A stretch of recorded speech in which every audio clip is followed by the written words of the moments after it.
take a look at the back first of all. Look at the front. Oh wow, that looks really different, right?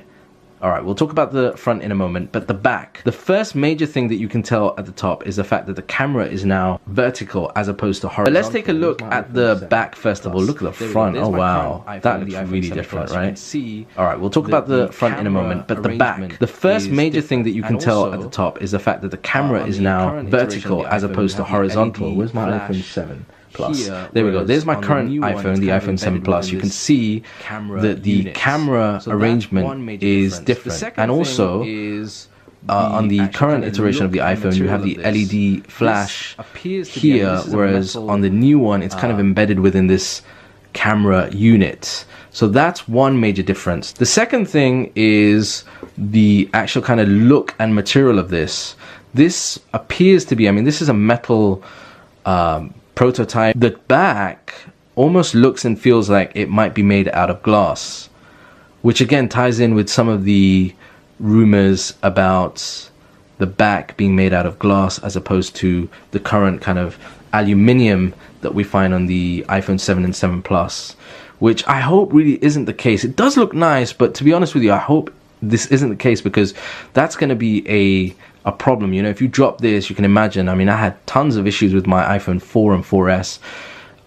If you end up dropping this, then this is going to shatter very, very easily. So we'll have to wait and see if that's the case. It does look nice. It does look nice indeed. Now, another thing to notice, which I've just noticed now, is the edge on this particular model is actually some kind of metal or chrome look, which I don't know, it looks a bit tacky if I'm being honest. It does look a bit kind of cheap and tacky. Yeah, I hope that's not the case. Now, I purposely got the white color because there are a couple of prototype models that are in the darker color knocking around. I didn't want to get that because they don't really show up very well on camera, and I'm glad I got the lighter version because you can see the details a lot clearer on camera. Alright, well, another thing about the back, we have no fingerprint sensor on the back. Now, some of the earlier prototypes, again the ones that are knocking around online, and some YouTubers have focused on that, have a fingerprint scanner on the back. This one doesn't.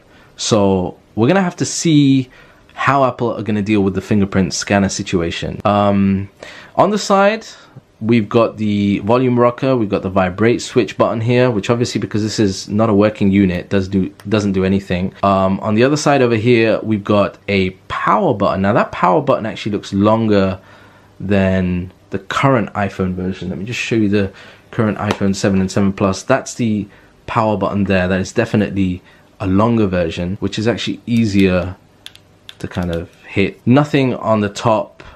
And then you have at the bottom, let me move this out of the way, nothing at the top, but at the bottom you've got the stereo speakers. Will we have stereo speakers at the top like the iPhone 7 and 7 Plus? We'll have to wait and see. And then you've got the lightning cable over there. Now, the front is, on this particular model, is really an updated front based on, again, rumors and leaks, but also the firmware related to the brand new, the upcoming HomePod, has pretty much confirmed that this is the kind of front screen that we're going to get. We're going to get this kind of unit at the top that has, very interesting, not 1, 2, 3, 4, but yeah, so we're going to have what appears to be almost like 2 front cameras, what looks like a